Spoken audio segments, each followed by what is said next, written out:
Hello, everyone, and welcome back to the Cucina, Aurora Kitchen Witchery podcast on our series, Conversational Witchcraft. I am super excited because today we have a very special guest, Temperance Alden. She's pretty badass, you guys. Kind of A little. trying really, really hard not to fangirl all over her. I'm just saying. Temperance is a social media strategist, but she's also a book author. She authored Year of the Witch, which is phenomenal. If you haven't gotten it, get this book. It's so good. She works closely with small businesses and authors to bring authentic, unique, and organic presence to the internet. Temperance is also the host of the Folkcraft podcast and enjoys exploring spirituality and all it encompasses. She's currently based in South Florida. You are in Florida, my dear, and I see this morning you are all bundled up like I am. This is permanent for me. Permanent bundled? Yeah. At all. Well, I keep the interior of my house, like my AC is pretty cold. Yeah. And then I walked outside this morning and it was like in the 70s. So I was like, I can get away with this. Absolutely. Listen, my house is 68 degrees. Whether it's 4 degrees outside or 104 degrees outside, my house is 68 degrees. Like that's, well, I'm up here in New England and you're originally from New England, right? You're from Rhode Island? From New England. Yeah, I'm from Rhode Island. So how is that? So I lived in Florida for like the teeniest bit of time and I couldn't stand that there was no seasons. I couldn't do it. Here's the thing is that in my old age, I have decided that I don't want to deal with snow tires. And I don't want to deal with coats and anything of that nature, right? So I just have all my winter stuff and I put it into a nice little box and I put it in my storage unit that is not at my house. I pay for the storage unit. And then if I go on a vacation to see the snow, I pull out my little snow box. Yeah, and I put on my stuff and I go on my thing. I enjoy having one set of clothes all year round. It's very cost effective. I'm telling you. I would guess that it is cost effective and it saves closet space, right? Because I've got like a closet full of winter stuff and then I have to take the winter stuff out and hide it somewhere, pack it away, and then put the summer stuff out and then switch everything. My husband's like, why do you have all this stuff? And I'm like, because girls wear different clothes for different seasons. You wear jeans and t-shirts every day of the year, all the time. The difference is you put a hoodie on or take a hoodie off. Like I got long socks. I've got this, I've got that, you know, I hear what you're saying. And as I'm getting older, I understand the snow thing. Like I'm originally from New York and to be fair, the winters there are just as bad as they are here in New Hampshire. Like maybe winter holds on a little bit longer here. Like, were you in like New York City or upstate New York? Oh, I was on Long Island. Oh, okay. Have you ever been? I've actually avoided New York City my whole life. Yeah. I've driven through it once because I took 95 from Mass to Florida. That's it. Yeah, no. So where I'm from is Long Island, and I'm sure I'm going to offend my Long Islanders. And I'm really sorry, but you couldn't pay me enough money to move back to that godforsaken island. Like it's so overcrowded and the people are rude. And once I found out I had a gluten allergy, it wasn't even worth staying for the bagels and pizza. You know what I mean? Like can't eat bagels and pizza anyway. So why the hell would I stay? So yeah, my husband and I live up here in New Hampshire now, and we've been here for quite a while and we love it. We love it. And once we got a snowblower, so much easier, you know? And I do love the community, the pagan community in New England is one of the reasons we moved here. You know, I imagine that in Florida, it might be a little bit harder to find your people. Is that true? Or is that a misconception? A misconception, yes and no. Okay, so when you think the hardest place for me to ever find community was Montana. I lived in Montana for a very long time, and Montana remains one of my favorite places that I've ever lived, ever. But New England is very in your face with mysticism and in all aspects, because my family's Irish Catholic, and there's a very large Irish Catholic presence in Massachusetts, which is where like the bulk of my family's from. I was just like the outlier that was born in Rhode Island for some reason, but my whole family's like from Massachusetts. So there's a very large like Catholic population there, but there's also a very large pagan community in New England, but it's European paganism. It tends to be it's drawing from kind of those European traditions, Cornish traditions. So we're seeing a lot of that. In South Florida, specifically where I am, I'm so close to Miami. We're seeing the ATR communities, they're really big here. We're seeing the Afro-Caribbean communities. So, we're dealing with like Santeria is very big down here. Hoodoo, voodoo, all of that stuff is like big. So like, because I follow, I'm an Irish pagan, so there's not that many of me down here, but the community is very large. And we have a very big Gardnerian community too. Yeah. And it's so interesting that you say that, because I would say that my experience as I grew up Italian Catholic, right? So, I mean, the difference is pasta versus potatoes, right? I mean, that's, that strict Catholic upbringing with all the guilt, right? All the guilt. And I would say that you're right, that here in New England, it is that European paganism, and it is very, and that's probably what drew me, right? Because it's very in your face. It's very like, hey, we're pagan and we're from New England, and though I have to say in our community here, specifically in New Hampshire, it's very much whatever you're into is cool, right? So that mixing of the different pantheons and you can pull from this and you can pull from that, which is one of the things that drew me to the path in the first place, because coming from that strict Italian Catholic background, it's this way or no way. And you're going to burn in hell if you don't do, you go to church, stand up, sit down, stand up, sit down, stand up, sit down. You can't miss a step or you're going to, burn. And I'm like, screw that. I'm going to burn on my own terms. Right. Yeah. So growing up in that spiritual path, I mean, at what point did you find the pagan path? How did you go from growing up like me, growing up in one particular faith? We don't often choose the path. I find the path is laid out before us, right? And we go, oh, right, that's what I do. Oh, that's who I am. And just realize, that we've always been this way. How was that transition for you? It was pretty rocky. No one comes into witchcraft or paganism because their life is good. Yes. And I will stay by that. Like there's usually some kind of event that occurs or has occurred over a long period of time that leads people into this. Okay. So no one comes into this mentally well. I'm going to say that while I preface all that I'm about to say. Yeah. So yeah, my mom was Catholic, and she practiced folk Catholicism at my house. So I did that from a very, very, very young age. Oh, wow. And she had a medical incident and out of the blue died when I was a kid. Wow. So my dad at the time had stage 4 cancer. And so when she passed away, he was kind of like searching all over because he was not Catholic and he was not Christian. He came from a different background. But when she passed away, he like felt very like untethered. And so he found Buddhism. So he became a Buddhist, and wow. I was like a preteen at the time. And so we would go to like temples and stuff and do a whole bunch of things. And I was so mad when my mom died because my dad was so sick. And I was like, if God was real, this wouldn't be happening to me. Yeah. And I held so much anger towards the concept of God for a really long time, but my dad was doing this whole Buddhist thing now.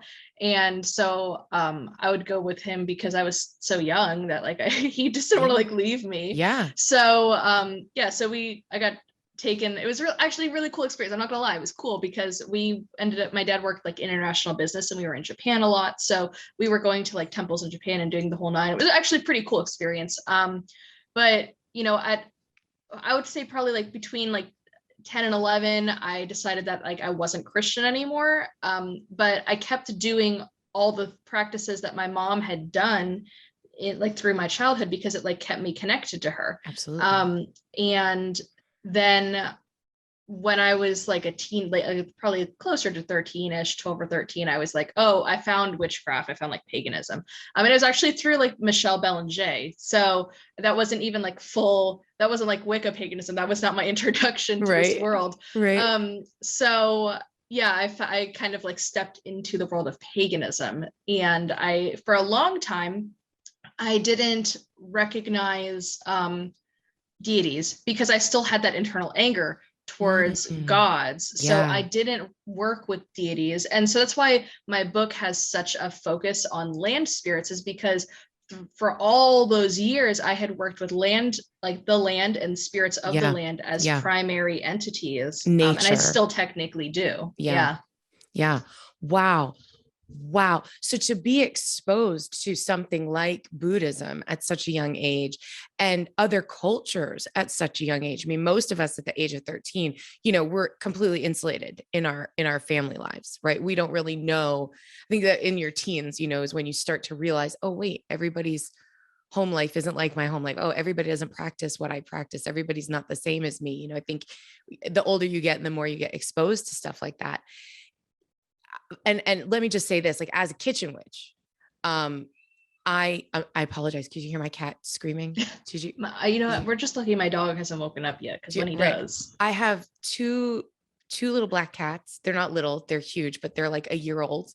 And Ollivander right now is rubbing up against your side of my computer screen. So obviously he loves you. I don't. And this is what he does. Come here. Right. What's a witch without her black cat? I mean, I have a black dog. That counts. I'm not a cat person. I think they're cute from afar, but I don't want them in my house. I always grew up with dogs. And I remember my mother was like, never get a cat. I hate cats. I'll never come visit you. And I was like, oh, okay. So as soon as I move out, how many cats can I have in my house? Anyway, that's a long story. Yes, I'm going to have to put you in the bedroom if you won't behave yourself. So what was I saying? Back to being exposed to different cultures and different people.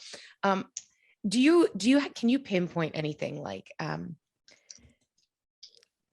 that wasn't particularly, spiritual, that kind of led you onto this path, or that wasn't a pagan book or made you go, maybe like I resonate with this thing, whether it was like fantasy art or movies or books or something like that. Like, some people will read The Lord of the Rings when they're a teenager and be like, oh my God, magic and Mordor and all of these things. And they're like, that kind of feeds them down that path of witchcraft. So you're talking about nature spirits, right? I can remember being a kid and seeing Disney's Pocahontas. And it was the first time I can remember thinking like, and the whole thing was, listen to the spirits of the land, and connecting with the nature and connecting with animals and all that, and going, wow, that makes sense to me, even as a child. Did you have those moments, especially as you're talking about so much of your spiritual practice is in the natural world and communing with Mother Earth? At different age brackets, I have those separate experiences. So like the first age bracket was like super, super young, like maybe 2, 3, 4. And it's a book called Bill and Pete Go Down the Nile. I have it to this day. I rebought it for my own kid. And it's about, it's set in Egypt, and Bill and Pete. So I forget which one's Bill and which one's Pete. One of them is a crocodile and one of them is an ibis that sits on the crocodile, and they go to school together, and it's kind of like Scooby-Doo. So they go to like this, they go to the temples to like learn about the ancient Egyptians because they live in Egypt, right? And he's like a Nile crocodile, so they go to the temples to learn. And then there's like a bad guy that like steals a sarcophagus or something like that, and and then they find the bad guy and they save the day. And but the book takes you through like the pyramids and stuff, and I thought it was just like the coolest thing ever. I was so obsessed with it and I loved it. So that was like my first exposure to that there were other systems of belief and thought, aside from what I grew up with and knew. And then, like the Disney movies did do some of that exposure too.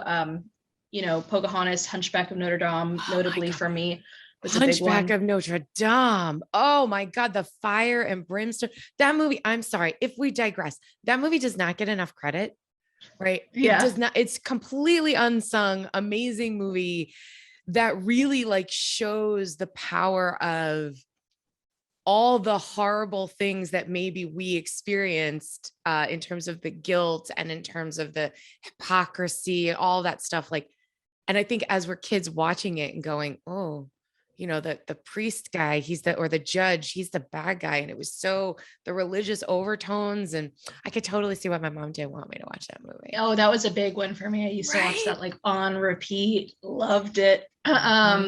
And then as I got a little bit older, poetry was really big for me. I love poetry, but I love a very specific period of poetry. I don't tend to enjoy modern poetry, like especially like those books that you can get in like Target and stuff that are like a page with like 2 sentences. I don't like that. I don't want that. Right. Okay. I want like a whole story written in poetry. Like I want Edgar Allan Poe and like Tennyson and stuff like that. Okay. So I've got like, I had a bunch of poetry books and collections, and then I read Call of the Wild, which was big for me. And later, being like a bigger teenager and like having already been pagan, at this point, I was actually already pagan when I'm going to say this film.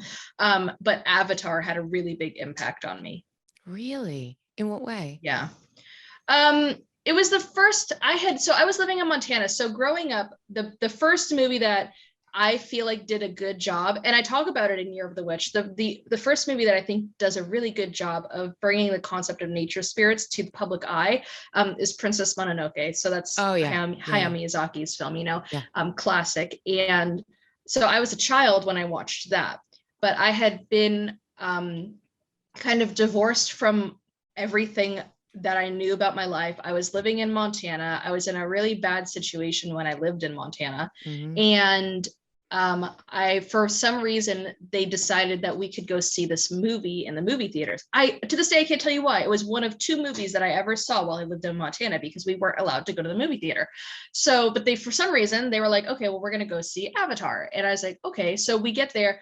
And I just remember being so impacted by the overtones of nature and land worship, and like the themes of what I assumed at the time were indigenous spirituality that were kind of underlaid into the writing of the script. I didn't know that much, and I didn't have computers, so I couldn't Google it, but I recognized like that this film actually had a lot more going on with it than like what met the eye. And so that was something that like really impacted me at the time that I saw it. Yeah. And I can see that the overtones of caring for nature and the reverence for the natural world in that movie. I think that was sort of what he was going for. That was what James Cameron was trying for, is to get people to think about things through this lens of, this beautiful movie and all this stuff that was going on.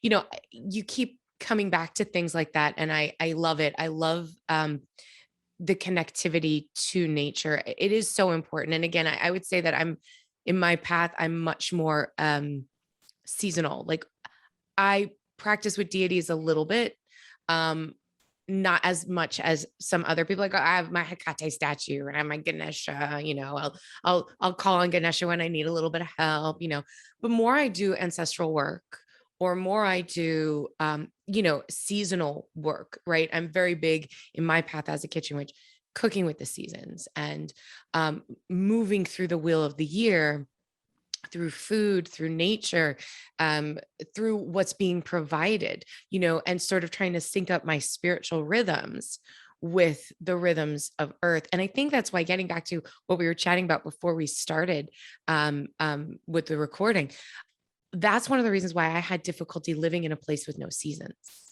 Mm. For my spiritual practice, it's very hard for me to live in a place like Florida that has no seasons, because the rhythms of earth and the harvesting times, and then the sleeping times, the going inward times, earth is saying, hey man, there's a blizzard outside. You need to just chill and go inward, right? And then in the summertime, hey man, it's beautiful, get out there, go do something. Do you find that you are able to keep with those rhythms and stay in touch with um, nature in that way in a place like Florida? Or did you find it easier someplace like New England or Montana where there are more seasons? I think you can do it anywhere you are. And I don't think it's necessarily easier. I think it's just how devoted are you to the concept of connecting to the land you're on, right? Because the reason Great. why, and so many people are confused about the way I wrote my book. And the way I wrote it was very specific, is that I want you to think about your climate before you even think about your wheel. Because if your climate's not aligning with the traditional wheel was assembled in England. Of course, Mm-hmm. it's not going to connect to you in Texas. Mm-hmm. So thinking about where is your climate, what's going Mm-hmm. on that land. So, reframing it like that. No, I don't tend to have a hard time connecting with it, because where I live, scientifically, there are only two seasons, wet and dry. So Mm. the second it turns dry, I'm very aware that the humidity has lifted, that I'm in that colder time of the year. And then, we have hurricane season and not hurricane season. Notably, hurricane season ends this month. So, um, I'm very aware of where my cycles are. And while they might not look as obvious because there's no snow on the ground, as long as you go outside and you're willing to spend at least like 2 seconds in nature, you recognize, oh, it's hot, it's dry, it's wet, it's raining. And you can you make your own connection to the land that you're on while you're on it. I love that concept that you put forward about, making sure that you address the climate that you're in. And the point of saying the traditional wheel was it's ancient from, Europe and specific areas, right? I joke around with my husband all the time and I'm like, oh, November 1st. November 1st, it's Yule, right? And it's as a joke, hey, if we're gonna follow the traditional wheel, I mean, technically we should be, putting up our Yule decorations now, because it's technically winter. It's the day after Samhain. It's winter. Here we go, and he's like, yeah, okay, no Christmas decorations until after Thanksgiving. Um, but you're 100% right. We can be following that wheel, but it has to be where we're at and in our spiritual practice. How did you, and obviously you focus on this quite a bit in your works. How did you come to this? Like, what was an awakening for you that kind of made you understand this balance of, wheel versus climate? Well, I'm going to go back to one thing you said, and that's going to explain my answer. Okay. So, I'm Irish, and Samhain, Americans think that it's a dead holiday, right? Like Gerald Gardner put it on the wheel. And why? Why is it there? Okay. It's not an equinox. It's not a solstice. Why is it there? And so I got very upset because it's still a thing in Ireland, in parts of Ireland. Samhain is still a thing. Okay. Yeah. And it's not October 31st. It's like It's not November October 6th, right? 31st.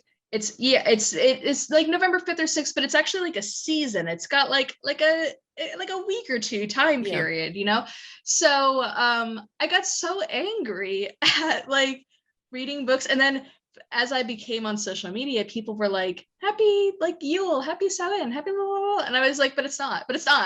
And I got so angry that I wrote a whole book about it. Because I was like, I don't want to deal with this anymore. So that's like kind of what spurred it. But when I was living in Montana, I lived in the northwest corner of Montana in a town called Eureka, which is like about an hour north of Whitefish Kalispell, which is next to Glacier National Park. And So I literally lived on the border of Canada. Like I could see Canada from my window every morning. My school bus went into Canada. So um, being that far north is very different because I grew up in South Florida. Like my childhood, even though I'm from New England, I spent a lot of my childhood in South Florida. And it pretty consistently all year, the sun sets around between 6 to 7:30 p.m., somewhere in that range. We don't really move much off that. It never earlier than 6 p.m. And when I lived in Montana, the winters, the sun goes down at like 4, maybe 3:30, and it can stay light in the summertime until like 11 p.m. And I had never experienced anything like this. So I was so thrown off, and I was like trying to do anything I could to connect to where I was because I was so fucking miserable, just with everything else that was happening in my life, that I was like, wow, like this is the only thing that I have. Like, this is the only thing. And so I did that. And then when I left Montana, I moved back to Florida. Well, I moved to Massachusetts. I went to college and then I moved back down to Florida. And when I came back to Florida, I was like, whoa, forgot that the sun did this. And I was like, okay, I need to like reframe how I think about the world, because if we're being genuine to our practice and our path, and we function within an nature-based, earth-based wheel cycle, if we consider ourselves, quote unquote, earth-based pagans, then you have to take into account the earth as it is where you are. And so I started reframing my life, like kind of restructuring it like that, probably about, I moved back to Florida in 2011. So probably it's like 10 years now. Wow. But what a journey in rediscovering, or I don't want to say rediscovering, but discovering your rhythm as a witch, as a pagan. And I realized that you are like me, saying more identifying as a pagan than a witch, which I think is how do you classify? Do you say I'm a witch? Do you say I'm a pagan? What's more comfortable for you? I use the word practitioner, except when I'm online. So if I'm online, I want people to easily be able to find me and what I'm doing. And so I will use whatever word. Yes. But that is easy, So witchcraft, those are like the Googled words. People aren't Googling pagan. They're not Googling paganism. They're Googling witch and witchcraft. And you try to explain, that's why I go by kitchen witch, because I'm like, everybody gets what that is, but it doesn't really encompass everything, I'm sorry, there was a little bit of a digression, but I just really love how you have reframed, like you said, the natural witchcraft and the natural paganism for yourself, and then through this book for others, because I feel like practicing seasonally, staying connected to the earth where you are, is the simplest, most grounded form of paganism. And I feel like it's very foundational to all the esoteric, occult, all that stuff.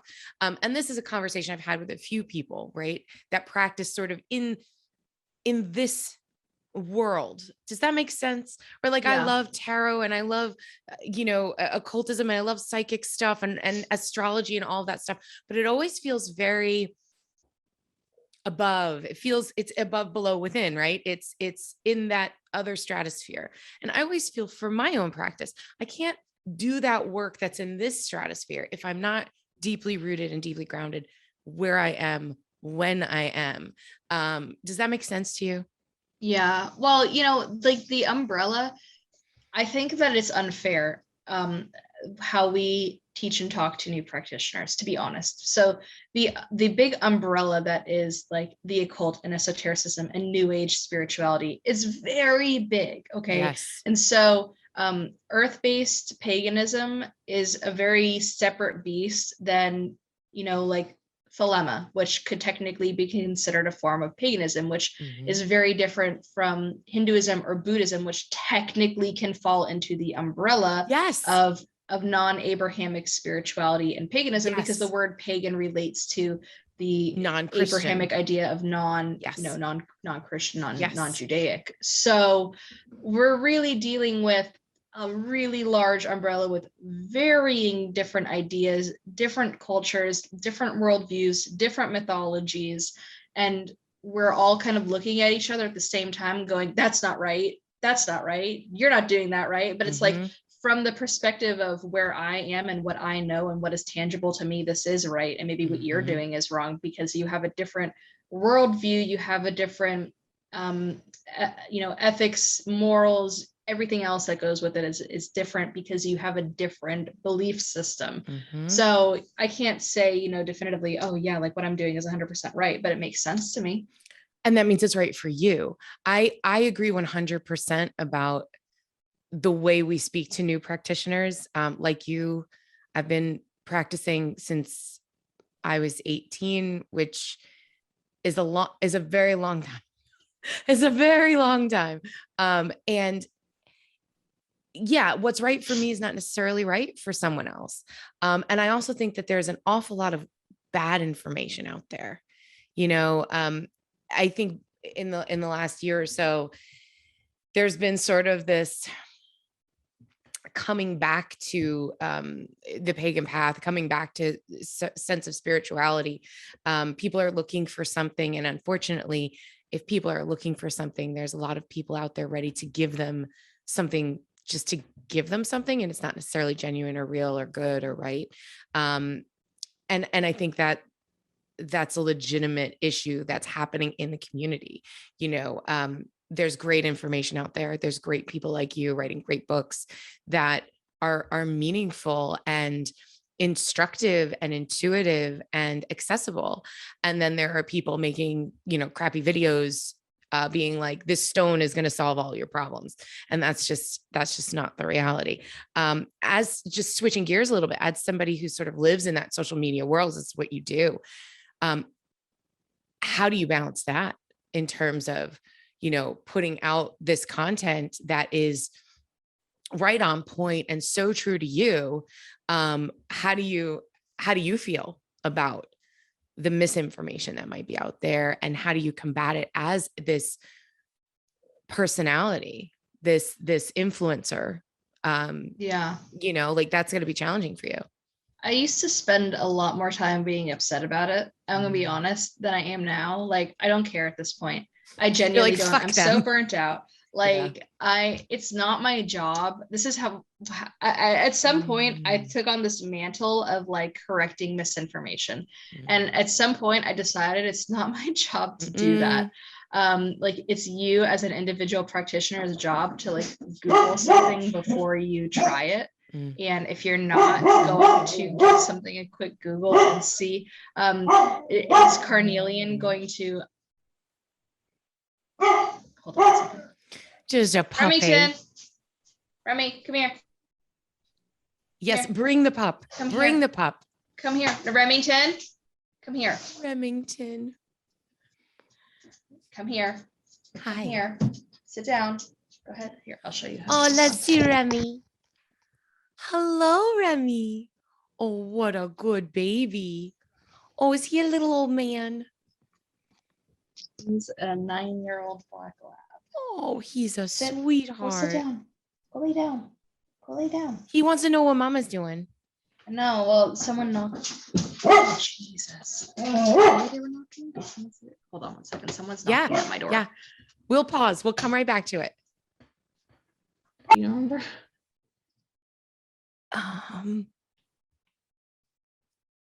What were we talking about? We were talking about, it was so good too.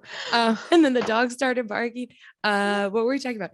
We were talking about, it's not your responsibility to. Oh yeah. So it's not my responsibility to take care of like the children of the internet, right? The children of the internet. If you come into paganism or witchcraft and you get this stone and you're like, Moldavite's going to solve all my issues. Yeah. It's not my job as a practitioner or as an author to correct you, because most likely you're going to yell at me or you're going to come and call me names. You're going to do some other shit. Like, I don't care anymore. At this point, I've corrected so much misinformation and been like hardcore canceled for this. Like I have a whole hate club. I love them. They think about me all the time. And Oh, that's it's how you because know I've you're really making it. yeah, and it's Yeah. because like I've corrected things and things that like are even not non-issues to this day, like they're still mad about it. So I don't care anymore. If you're gonna think something does something and it doesn't do it, like that's on you. Listen, that's how you know that you're like reaching a certain levels when somebody has an opinion, a negative opinion about you. Because the truth is, no one's going to love everything. Not everyone's going to love everything you say. Right. So a few months ago, somebody like literally took time out of their day to email me and tell me they thought my hair was disgusting because I was doing like a cooking video on the news. And they were like, I just want to let you know your hair is disgusting and you shouldn't be cooking with hair like that. And I was like, wow. I've gotten those comments. You see how long Your my hair hair is is? freaking gorgeous. Okay. Like, obviously you have, I I was always like, get those comments about, okay, so here's for perspective. I'm gonna move the camera a little bit. Okay, so do you see how far away I am from the table? yeah, yeah, Like there's this room here, okay? yeah. But here's a candle. And I do a lot of videos where I'm like this. And so now because you've seen the perspective that I just showed you, my hair is a good like foot and a half away from this. Mm-hmm. But if I'm doing things, I get comments every single time. Oh my God, the candle's too close to your hair. Like, how close do you think I am to this? Like, do you think I'm that much of an idiot that I would put an open flame too close to myself? Like, too close to the right? hair. That's Too obviously close. taken me Right. like a very, very long Well, time right. because I Exactly. grow my hair devotionally. So it's like I'm not like gonna put my hair Right. near this fire. Right. So at least you know that you know, you've made it to a certain level because people hate you. You know, you have Yes. 100 million people that love you and then like 4 people that hate you. And those are the only ones that comment. Like, why is what is that? And then you're like, okay, well, obviously, in terms of spiritual practice, if you're the type of person that's going to put this vitriol out into the world to a perfect stranger, nothing you do is going like nothing I can say is going to help you. And no card, you know, no stone, no hematite, no, carnelian, nothing is going to fix you because you can't fix dumb, right? So you're able to just sort of walk away from that because screw that. Anyway, so I know that we are starting to run a little low on time and I want to really talk about what you're working on next, right? Because your current book is doing great. It's doing amazing. I saw that it was up for a witchy. Yeah. I was up for a witchy in my category for like ritual cooking books. And then I saw your book was up for cover design, best new I was up for a author. bunch. Yeah, like best new author, Yeah, best pagan book. and you have been That there's voted had best new pagan author, right? I don't know. Isn't that, didn't I read that somewhere? That I I mean, didn't I I just don't think the results have been released yet. you're kind of a big deal, Temperance. I'm just saying. You're I mean, you know what? kind of a big I deal. here's how I feel about it is like it would be fun to win something, but my book came out I like barely made the cut for this because my book came out November 1st of 2020. Mhm. And so if someone that had like a true 2021 title were to win, like I 100% support that. I'm only competitive when I'm like playing in a sports team. So for this, it's like as long as someone wins an award, to be honest, I think that the whole genre wins because we don't support our authors enough. I Um, agree. so I'd be happy whether I won or not. I'd be happy for anyone just because we need to, there's so much drama even surrounding this. There's so many people like, oh, you know, like, why would we have this? This is just a popularity contest and blah, blah, blah, blah, blah. Well, like, we're the only genre that does not recognize our authors and our creators. Yeah. And so having this and like normalizing it, Mhm. I am just happy to be along for the journey. Yeah. And I hope that it kind of more normalizes within our community. Yeah. And I didn't even know what it was. And then I found out that it was like people were nominated by the public. And I was like, Yeah. really? Wow. Okay. Like I'm still at a point where, and I'm sure you are too, still like shocked that people are reading my stuff.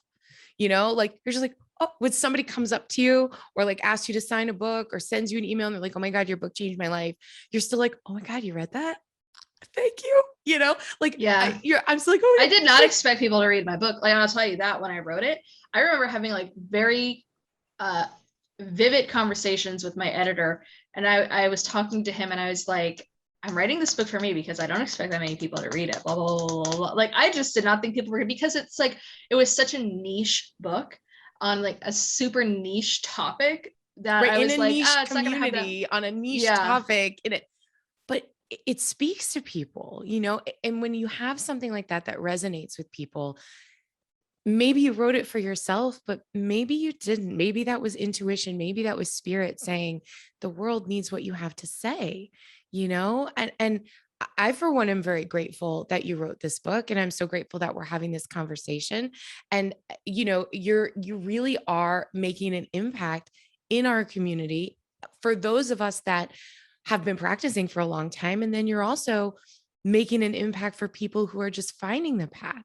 And that's a beautiful place to be, there are people that have kind of like been around forever and everybody knows them. And so they just keep churning stuff out and it's still great, great stuff. And it's still, you know, pivotal for those things to be there and important and the rock solid base, but to have new stuff, new perspective from new people coming into the community is so important because it breathes life into these practices and it gives other people a place where maybe they don't feel, that they're not connected with what this person does or that person does, but they're connected with you.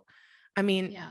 that's a huge thing, Temperance. You should be like ridiculously proud of yourself. And it speaks to your work because of how this book has just completely, it's something that people talk about. It's something that people ask, oh, do you know Temperance Alden? Like I hadn't super honest, I hadn't heard of you. And I had a conversation with Judica Isles and she was like, do you know Temperance? And I was like, no, I haven't even heard of Temperance. It's like a year ago. And she's like, oh, you need to know Temperance. She's like, you need to know her. You guys are so similar. You were going to love it. You have to have her on your show. And I was like, okay. And it took me this long to build up the nerve to reach out to you. I was like, she doesn't know me. She's not gonna, she's got to be on my show. We're not gonna have a conversation. So the buzz of you is in this community. It is, and you're doing amazing work and you're becoming that staple. And like, I have to thank you for that because your work is wonderful. And we're all happy to have you here. So what are you working on for the future? What's your next big thing? I'm currently working on, I have one project that I still have not been given the okay to talk about, but it's completely done. And it comes out next year. So that's like, it's in the cosmos. I'm just Oh, don't you hate when you can't tell people? I know. And I am working on my second book. So that will probably come out not next year, the year after. So it'll probably be like early. I think I had a conversation that I wanted it in March. So probably March 2023 is my next book. And so I'm still actively writing that. I'm very excited about the direction of it. It's different in that I'm not forced to talk about the wheel the whole book. So, I mean, that was my choice, it was my choice to talk about the wheel, but like for sure, as I was writing it, I was like, I'm so ready to be done with this. It was just, so now that I have like a broader range of topic that I can talk about, it's really delving more into when I first proposed it's not at all like what the book that you think you're going to write is not the book that you end up writing. Not ever. I would agree with that 100%. Yeah. When I first concepted this idea, I thought it was going to be a broader, like, the idea is that there's so many books that are like spell books for beginners. And there's a bunch of like more advanced theory books, but there is really nothing that bridges the gap of how do you take someone with like no practical knowledge and teach them how to make like magic tangible. How do you teach them how to work with that energy and the way they can understand? And it's not a psychic book. It's none of those books. How do you make that happen for a practitioner like me, like a folk practitioner, how do you bridge that gap? And so that's kind of the focus. So initially when I was like concepting it, I was like, oh yeah, it's gonna be like, I'll talk about this, and like ceremonial magic. And then the more I wrote it, the more I was like, but I'm not a ceremonial practitioner. Why would I even talk about those concepts? Like, I don't give a fuck about them. Right. So Right. yeah, so yeah, it's a much more folk leaning book. That's the kind of like it's like a bridge book, if you will, to like 101s to 102s. It's like somewhere in there. So important, because that middle ground I find often is, it's you're either brand new or you've been around forever. And what about those people in the middle who don't want to figure it out on their own? I mean, we've all had to kind of figure that out on our own, right? To go from, oh, I just learned, right? And then you pick up a book in the store and you're like, oh, this says for beginners. Oh, I'm not a beginner. I guess it's not for me, And then you're like, oh, but this one's too advanced. I guess that one's not for me. I think that's great. I think it's, again, needed. It's needed in the community. It's needed in the world to have that middle ground. I love that. Now, just to touch on it really quickly, you do a lot with food as well, don't you? Like, from my little kitchen witchy heart, did I Yes hear a and rumor no. that you love McCormick spices and all You know what? that? I stand McCormick spices. And here's the thing, okay, is that McCormick spices, hold on, I'm looking at it. I'm just gonna grab it. I had a whole bunch of stuff out. Let me just show you my theory, show me, okay? Show me. Okay. I'm really excited.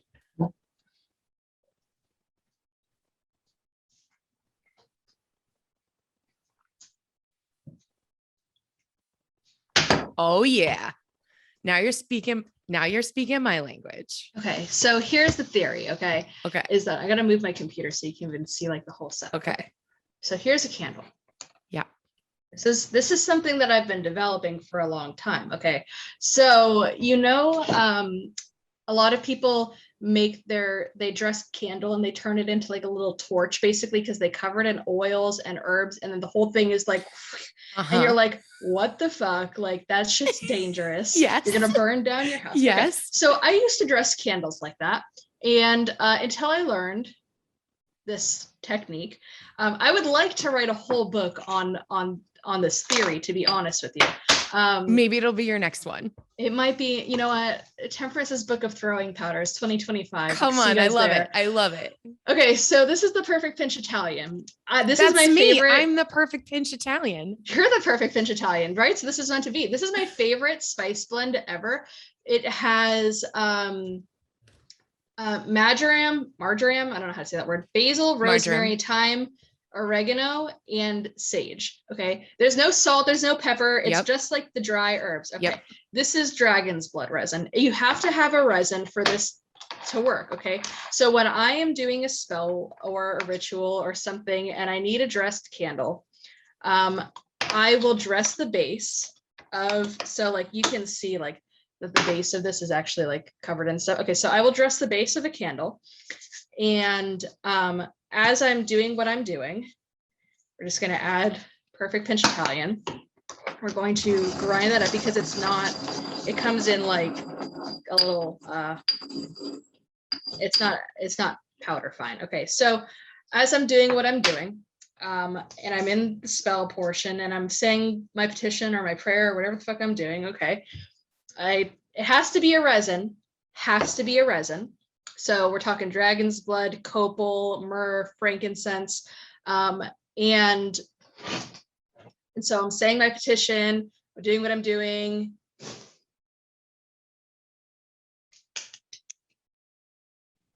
Wow. And that's the throwing powder technique. Wow. So yeah, I love it. Use a lot of McCormick seasoning. Italian seasoning is really good for prosperity, manifestation. So typically that's why I have it out so often. Right, because you're using basil and sage for the wisdom, and what else was in there? Marjoram is oregano, so that's all kind. Marjoram and oregano is pretty much the same plant. They have the same properties. I mean, so yeah, that's all. Italian seasoning is all prosperity magic, and look what you did. That's amazing. Plus, it's awfully fun, isn't it? really fun. I mean, not gonna lie. How to impress your witchy friends. How to impress your witchy friends with one easy trip. Right. Tip. I love it. And does the resin matter? As long as does it's it a matter? tree resin, As long it as it's a should tree work. resin. Yeah. That's I've been amazing. experimenting with some of the others. I tend to use dragon's blood. I find the dragon's blood has the best results. And also with dragon's blood resin, dragon's blood is extremely protective in its magic. So I find that you can never be too safe. So you never know, like, except who's when you're casting throwing an evil eye powder and against there's you. flames all over your kitchen. I mean, that's fine. Just have your handy dandy fire extinguisher. Yeah, you just wait. I have a whole cup of water here. You thought this was Love coffee? it. That's a lie. It's water. Is it water? No, So that's a really, and again, like, what a cool technique to incorporate, herbs and spices and in a different way. I mean, as a kitchen witch, everything I do is culinary. So I would use those. I mean, I don't use the Italian spice altogether. Like, I have my own blends of stuff. But again, like, that's all prosperity magic, right? So I would make that into a salad dressing and eat it, as opposed to throw it in a fire, or throw it on a candle. But I think that's such a cool concept. Do you know what I mean? Like, especially when you need something quick. And that's something I love about folk magic and earth magic and things like that, because it's so tactile. It's something you could do right now, today, this minute, right? You did that in 30 seconds, right? So you could be like, oh crap, I'm going to this business meeting and I need a quick prosperity spell. Let me just grind this up in the mortar and pestle real fast. Boom, good. I put it out there. And now I have that energy to take with me into my day. What a cool concept. I hope that you write a book about that, or something, like maybe do some online tutorials about that. Cause that's really, really cool. Really, yeah, really cool. I shared a video about it with my Patreon last month, because I try and teach like a lesson a month on my Patreon, like a quick one. So that was last month. Throwing powders have honestly become like one of my favorite things to do. But yeah, I definitely my book, when my book came out, the very first review I got on Amazon was a 3-star review, and it said, and the 3 stars is very important to this story, is that it was a 3-star review that said that my book was mainly bread recipes. And now I have like 2 bread recipes throughout the whole book. I have an altar bread, and one of the holidays has a bread recipe that goes with it. And I was like, there are not that many bread recipes. Like, are you reading the right book? Like, I don't understand. And so after that, I just kind of ran with it. And a whole chapter in my book was actually only written because of this seasoning blend I had made. So chapter 5 in Year of the Witch is called At the Gates of Witchcraft. And that chapter deep dives into some of the themes that might not have been in place in the book. And it was the 5th chapter because it was a nod to the 5 suit, or the 5 numbers in tarot, just dealing with conflict. So I talk about the concept of plastic witchcraft in that chapter. And the reason why I was talking about that at all was because I had made an Instagram video years ago that talked about budget tips, and I was like, oh, you can like pick up this blend for these seasonings and like use it in prosperity and money rituals. You can dress a candle with it, you can put it in a charm bag, like it's pretty actually cost effective. And someone was like, that's plastic witchcraft, you're a fake witch. And I was like, bet. Now the whole chapter is about plastic witchcraft and what it is and what it isn't, and white sage, and it was all thanks to McCormick seasoning. So I have never heard the term plastic witchcraft before, and maybe that's just me being the age that I am. I've never heard that term before. I think it comes from 2 ways, and I talk about that in my book, because I think I'm the first person to write that word, or that concept into being. In that I've seen it play out 2 ways. One way is that you say you're kind of earthy based, but you use plastic products. So in this way, plastic witchcraft. But that's kind of life, isn't it? I mean, you can't, in the world that we live in, it's a little hard to get away from plastic, right? Like, can we just like, right? And I'm sure that person is going through the McDonald's drive-through. So yeah. right? So there's that. And then there's plastics referencing like the plastics from Mean Girls. And so we're talking about Fake. a much more fake and veiled version of Sure. witchcraft. So yeah, that's a concept that occasionally pops up online. I have for sure been called it many times. I feel like a lot of people call influencers plastic witchcraft because if you're making something for an audience, does it lose a little bit of its spirit? And I think the answer is yes. If we're honest, if all influencers are honest, anytime you make something for public consumption, you have to give up a little bit of the genuine heart and spirit of whatever it was going to be. So, is it a I would valid critique? agree. Maybe, but that's an interesting point, right? Because if you're making something for an audience, you are not necessarily pandering to an audience. You're not necessarily taking out the genuineness of it, but you are making it accessible to everyone, right? So again, sometimes you have to, I don't want to say dumb down, but sometimes you have to take out things or put in things that are for everyone so they don't alienate other people, right? Like, I don't know. So I have a gourmet foods company that's based out of my spirituality, right? And you can buy my products in Whole Foods and you can buy my products in occult shops.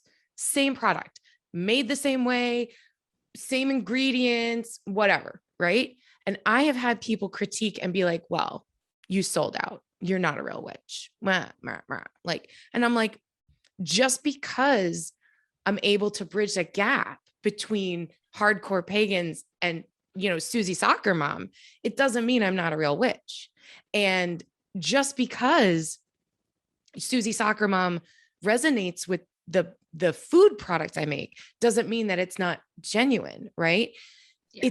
I think it's a struggle if you are in the public eye as you are to continue to be genuine, but remain accessible so that every person from every level and every walk of life can find you and then make their own decision about you, right? If you just came out and you were just like, everything is skulls and occultism and blah, not everybody's going to get that and not everybody's going to resonate with that, and you're shrinking your audience. If you want to reach more people, you have to be more accessible. Do you agree?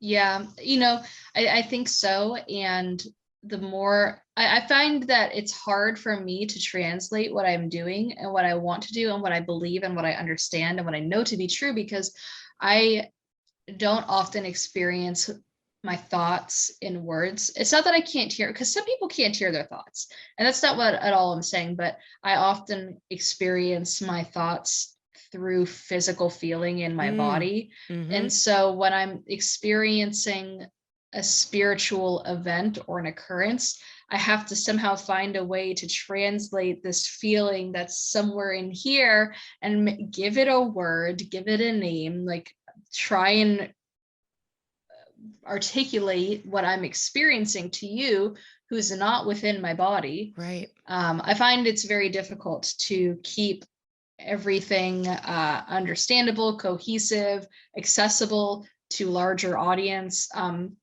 Talking about theories of witchcraft, that's not something I feel in my body. It's like, oh yeah, here's the history for this is what they were doing in Samaria, this is what they're doing in Egypt. Like, that's a different conversation than, yeah, when you light this candle and then you feel this thing and then blah blah blah blah blah. Like, right. those are two very different conversations. Yeah. So I do find it's difficult, although it depends on your platform too. If you're on TikTok, you'll find someone that likes bones. They don't give a fuck if you're a witch. They're just there for the bones. Right. So it's very different. You have to know your audience. You have to know where they are. So if you're on Instagram, your audience is millennials. If you're on Twitter, your audience is probably Gen X. If you're on TikTok, your audience is probably Gen Z. And it's very, you just have to know. Yeah. And obviously you're doing amazing. And I know we're coming to the end of our time, but I had to thank you so much for doing this. I have one final question for you. Of course. Okay. This is a question I ask everybody who comes on the show. I am a kitchen witch. So as a kitchen witch, if you could have me make one meal for you in a spiritual way, in my kitchen witchy way, what would that be and why? Okay, here's the thing. Okay, so recently I was in Orlando and we were going to Disney World and doing the whole nine. And I was like, okay, well, we need to find a place for dinner. I'm not eating on site. That shit's too expensive. So let me tell you, like, even the Florida resident tickets are still kind of expensive. Okay, so I was like, let's just eat off site. So I Googled, restaurants near whatever, and I filtered them through to see what I could get a reservation for a table for, because everything was like, it was the weekend. And so, I found this little Italian place. So I was like, well, I don't typically eat Italian food, but let's give it a shot. What do we lose? We lose nothing. So let's go. Okay. So we get in the car, we drive 45 minutes north of this town called like College Park. Maybe it wasn't 45, but there was traffic, so like it made it 45. So this little town called College Park, and it's like full of craftsman style homes. They had Halloween decorations everywhere. It was the cutest, like it literally looked like Halloween Town. I love it. In Orlando. Okay? I love it. So we get to this little Italian restaurant. We're walking up. There's a guy in the window hand making pastas. Every pasta is handmade in this window of the shop. You watch it happen. So we get in. Waitress is like Italian or French. She's not American, I'll tell you that much. So we're sitting down, we're eating. I look at the menu. They had God, I can't say the word I'm gonna say. You're like, temperance, what the fuck? Okay, so I ordered gnocchi with gnocchi. Gnocchi with homemade pesto. It was like a obviously it was a basil pesto, but it had a nut in it. I forget, like that pine nut, Pignoli. And it was topped with burrata mozzarella, the loose mozzarella. Burrata. Yep. Yeah. It's like soft on the inside. Yes, I'm telling you that this was the best pasta I had ever had in my entire life. Like in my entire life of eating pastas, and I've been to Europe. Okay, this was the best pasta hands down that I've had in my life. Yeah. I was like, we have to come back here. We have to drive. And my partner was like, we live like 3.5 hours from here. I was like, it doesn't matter. Next time we're here, because we ended up getting like annual passes while we were there for Disney, because while we were there, like we had like the Florida resident. Well, we had the Florida resident like 4-day ticket, and they were like, when we were at the gates checking in, they were like, oh, this converts to the annual pass. If you want to do that, let us know at the end of the trip and we can convert it for you. So we converted our tickets. But I was like, next time we're here, like, let's just like, we have to go here. We'll stay overnight. It'll be literally fine. I was like, we're going out of our way to go to this little hole in the wall Italian place now where they make this handmade pasta. Because that's somebody's like great grandmother's gnocchi recipe, and they are in the back with the potato ricer. So gnocchi is made from semolina flour and potato. So you take the potato and you rice it so it has that fluffy texture, and then you mix it with the flour, and then it's boiled. So it's usually boiled then fried. So was it crispy on the outside, or was it? It was so soft. It was so soft. I've never experienced it. It was like soft a pillow. Before. Yes, I believe. Now I don't speak 100% Italian, but I'm pretty sure that the word gnocchi means little pillow. That's literally what it was like. Yeah, like eating these little pillows, these little clouds. I'm gonna come up with a gnocchi recipe for you. I'm going to post it on my website and the link on the notes for the show. So you could go get that recipe and you can make it yourself. I will tell you, there was truffle oil in the pesto. I make truffle oil, but only for Christmas. Maybe I'll send you a bottle. Oh, so good. I'm telling you, like, if you're in Orlando, you would appreciate this spot, because the guys in the window making the pasta, my partner got pasta too, with red sauce. They for sure were flash boiling tomatoes in the back and like hand mashing, because he was like, how do you think they made this? And because I hand make my red sauce, so I'm very aware of what, like, there's a difference between flash boiling a tomato and getting like the already peeled and boiled in the can versus like the sauce, right? So like I taste this as like, they are back there.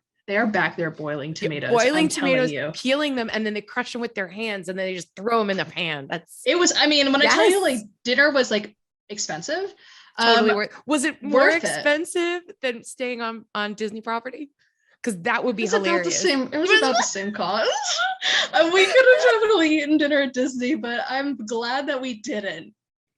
That's hilarious. And I am totally going to come up with a gnocchi recipe inspired by the amazing, fabulous Temperance Alden. Temperance, tell everyone where we can find you online, because you are a witchy social guru and everyone needs to be following you. Everyone needs to be following you.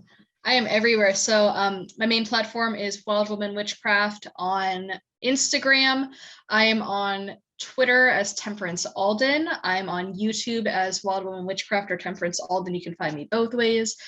I am on Twitch as Tempura Apples. I have a Patreon, and my book Year of the Witch is available literally everywhere books are sold. To my knowledge, I'm getting a Polish translation soon. I have a few language translations. Polish is going to be the newest one. So exciting. The amazing Temperance Alden, everyone. Temperance, I thank you so much for being here. This Thank you was for having me. just so much fun. I feel like I know you like I don't know, like just from the get-go, I feel like I knew you immediately. I know, it was very fluid. It was very fluid. Very easy, very easy. You're amazing. And thank you so much for being here. We're going to post all of your information on the show notes so people can find you online. People can buy your amazing book on Amazon or wherever books are sold. They can connect with you on Instagram, Twitter, every place you are. And thank you so much for being here. And until next time, everyone, I wish you many blessings and so much gratitude. Thanks for being here.